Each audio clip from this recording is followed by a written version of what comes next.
మరిన్ని interesting movie updates ని brief గా చూద్దాం. సూపర్ స్టార్ మహేష్ బాబుతో రాజమౌళి ప్లాన్ చేసిన సినిమా పనులు మొదలయ్యాయి. హైదరాబాద్ అవుట్స్కట్స్ లో ఉన్న అల్యూమినియం ఫ్యాక్టరీలో భారీ సెట్ రెడీ అవుతోంది. 15 కోట్ల ఖర్చుతో ఈ పనులు జరుగుతున్నాయని తెలుస్తోంది.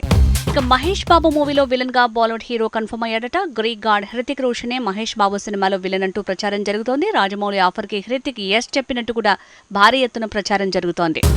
మణిరత్నం మేకింగ్ లో లోకనాయకుడు కమల్ హాసన్ చేస్తున్న మూవీ థగ్ లైఫ్. ఇందులో కమల్ ఏకంగా 3 పాత్రలు వేస్తున్నాడట. మైకేల్ మదన కామరాజులా ఇది బ్లడ్ బ్రదర్స్ స్టోరీ అని తెలుస్తోంది. గోపిచంద్ తో శ్రీను వైట్ల తెరకెక్కిస్తున్న సినిమా తాలూకు అప్డేట్స్ వచ్చాయి. ఈ మూవీ షూటింగ్ 30% పూర్తయిందట. ఇక ఉగాది స్పెషల్ గా టైటిల్ ప్రోమోని లాంచ్ చేయబోతుందట film team. Mega prince Varun Tej చేస్తున్న కొత్త సినిమా మట్కా. బెట్టింగ్ రాకెట్ నడిపిన రతిన్ ఖత్రీ బయోపిక్ గానే మట్కా వస్తోందని తెలుస్తోంది. 60s బ్యాక్ డ్రాప్ లో ఈ మూవీ తెరకెక్కుతున్నట్టు తెలుస్తోంది.